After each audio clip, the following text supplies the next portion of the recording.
Bismillahirrahmanirrahim. Elhamdülillah ve salatu ve selamu ala Resulullah. Değerli kardeşlerim, bugünkü dersimizde vefat eden bir insanın malı nasıl dağıtılır onu kısa bir şekilde söyleyeceğiz. Tabi detaylar çok.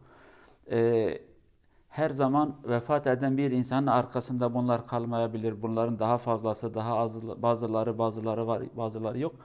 Fakat en yakın akraba birinci derecede varis olacak olan insanlar budur. Eş vefat eden yani erkektir. Hayatta kalan babası varsa annesi var diyelim. Hanımı hayatta ve iki tane evladı. Biri oğlan biri kız. Sayıları fazla da olabilir. Bu kırmızıyla yazılan sayıları değil onların oranıdır. Yani ne kadar pay alacaklar.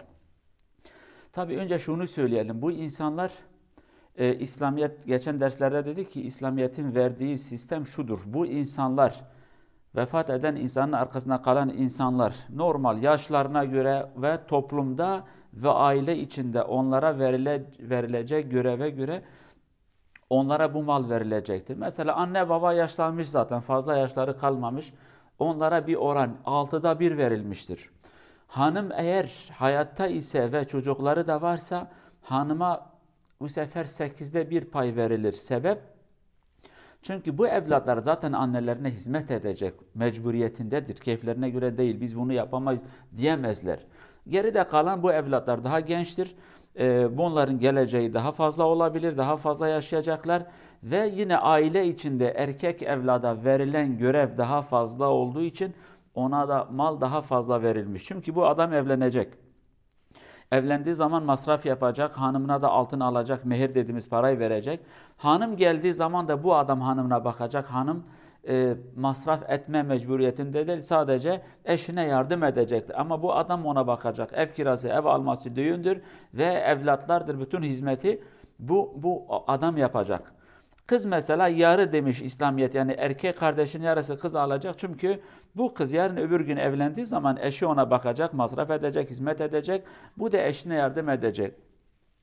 Yarın öbür gün bir sıkıntı varsa yine bu kız kardeşine sığınacak, baba evine sığınacak. Bu adam da kardeşinden daha fazla pay aldığı için kucağını kız kardeşine açacak veya da ablasına açacak ve diyecek ki gel ben sana bakacağım. İslamiyet bu sistemi koymuş aileye. Fakat biz bugün eğer kalkıp da bunu değiştirsek veya da şimdiki yaşam bu şekilde değilse bu sefer belki bu mal dağılımı haksız sayılabilir. İslamiyet haksızlık yaptı diye değil, bizim hayat tarzımız, hayat şeklimiz, sosyal hayatımız, toplumdaki olan görevlerimiz değişti. İslamiyet'e göre olmadı. Bu sefer İslamiyet'teki olan bu mal dağılımı bu sefer belki bize göre haksız gelebilir. Önce şunu söyleyelim. Vefat eden bir eş, erkek vefat etti. Babası hayatta, annesi hayatta, hanımı hayatta, oğlan ve kızları. İslamiyet şu şekilde söylemiş. Mal dağılımı nasıldır? Bak oranı yazmışız. Adam arkada bıraktığı malın 6'da 1'i annesine gidecek, 6'da 1'i babasına gidecek. Bu bitti. Bunlar yaşlı. Belki ayrı da olabilirler, beraber de olabilirler. Belki torunlar onlara bakmayabilir. Dede artık biz sana bakamayız, annemizi götüreceğiz, kendi hayatımıza bakacağız diyebilirler. İslamiyet bu anne babaya diyor ki siz yetiştirdiğiniz, büyüttüğünüz evladın malın 6'da 1'i siz alacaksınız. Çünkü siz bunu büyüttünüz, yetiştirdiniz. Hanım eğer bu vefat eden adamın evladı yoksa, adam vefat etti, çocukları yok. Yani hanıma bakacak kimse yoktur, oğlan çocuklar. Hanım 4'te 1'i alacaktır. Bak 6'da 1 anne baba alacak, hanım da bu sefer 4'te 1 alacaktır. Tabi bunların 6'da 1 alması bunlara bağlıdır. Bu detaylara geçmeyeceğiz. Bir derste öğrenecek halimiz yok. Bir de bu faraiz ilmi, miras ilmi çok unutulacak bir ilim. Çabuk unutulur çünkü kimse bununla fazla amel etmez maalesef. Biz biraz dinimizden uzaklaştık. Hanım eğer evladı varsa, vefat edenin evladı varsa, hanımın evladı değil, vefat eden adam. Belki bu adam başka bir hanımla evlenmiş, hanım vefat etti, 2 tane evladı kaldı. İkinci bir hanımla evlendi. Yani ondan dolayı biz diyoruz ki vefat eden insanın evladı varsa, hanım 8'de 1 alacaktır. Eğer evladı yoksa 4'te 1 alır. Geride kalan mal, yani anne payını aldı, dedeler aldı, yani anne baba derken vefat eden insanın annesi babasının kendi parasını, hakkını aldıktan sonra Anne de aldıktan sonra geride kalan mal 2 payı erkeğe, 1 payı da kıza. Bu şekilde sadece bu adamı, yani 2 tane kız varsa 2 tane oğlan varsa fark etmez, sayılarına göre bir erkek oğlan kız kardeşinin 2 payını alacak. Sebebi de yani kalan malın 2'de 1'i erkek, 1'i kız alacak.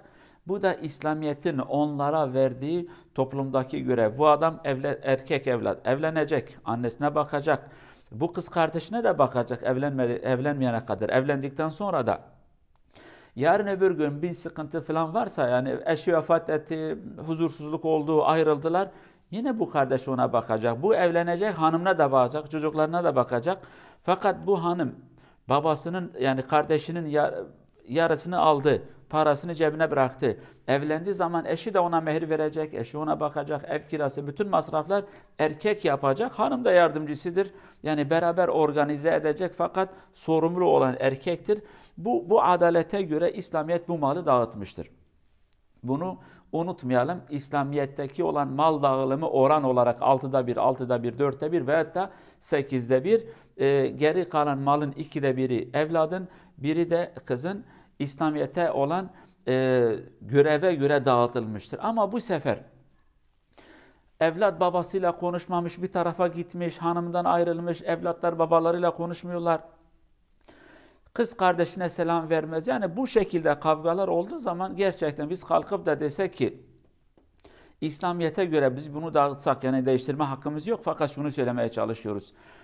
Kardeş desek ki abla ya da kız kardeşim git, seni tanımam. Yani ölsen de tanımam, yardım etmem, sana selam da vermem. Bu esnada yani kız 2'de 1 alırsa, eşi de ona zulüm ederse, bu sefer gerçekten İslamiyet'in söylediği bu şekildeki dağılım belki bir tarafa haksızlık olur. Fakat İslamiyet haksızlık yapmamış. Biz İslamiyet'e göre yaşamadığımız zaman bu sorunlar meydana çıkar. Tabii şunu da söyleyelim. Kız alacak, hakkıdır. İstediği zaman da affeder, bağışlar, bağışlamaz. Satar, satmaz. Kardeşim sen parayı ver, ben dairenin yarısını almam, sana kalsın. Aralarındaki olan bir pazarlıktır. Bunu kimse belirleyemez. Yani babaları arkada bir daire bıraktı, bir ev bıraktı. Kız kardeşi diyebilir ki kardeşlerim siz evdeysiniz, zaten ben evlenmişim. Bu kadar parayı bana verin, pazarlık yapacağız. Bu evin fiyatı ne kadar, benim hissem ne kadar? Şu kadar, %10 sana düştü. %10'umu bana verin, ev sizde, yani illa evi satacağız. Ondan sonra sen paranı alacaksın. Biz de kalkıp da o parayla bir evi alacağız. Öyle bir şart yok. Yani diyebilir kız, paramı verin, parayı bana verin. Ben kendi payımı size sattım. Affedebilirim. Fakat her şey gönül rızasıyla olacak. Kardeşler, kız kardeşleri hakları istediği zaman da onlara küsmeyecekler, darılmayacaklar. Onları kandırdıkları zaman, onlara zulüm ettikleri zaman, haksız bir şekilde onlara hakaret ettikleri zaman onlar bu malın hayrını da görmeyecek. Bunu da o şekilde bilelim, maalesef birçok insan kız kardeşler paylarını, haklarını, o babadan aldıkları mirası istedik zaman erkek kardeşler onlara düşman olur. Bu da bir haksızlık. Efendim biz babamızın parası el aleme mi vereceğiz? Peki ey erkek kardeş, sen gittin de el alemin kızını getirdin, evlendin. Kimse sana itiraz etti mi? Etmedi. Çünkü hayat bu. Erkekler yabancı kızları getirecek, evlenecekler. Kızlar da yabancı erkeklerle evlenecek. Hayat bu. Allah bu kanunu bize yaratmış. Bu şekilde bunlara dikkat edelim. Fakat şöyle bir şey daha vardır. Kız belki gönül rızasıyla, yani diyor ki durumum iyi, ben zenginim, babam yeterince bana para verdi. Ben geride kalan hakkımı kardeşlerime hibe ederim, halal ederim. Notere gitti, tapu dairesine gitti, dedi ki ben bağışladım onlara, hediye ettim. Malım değil mi? Hediye ettim.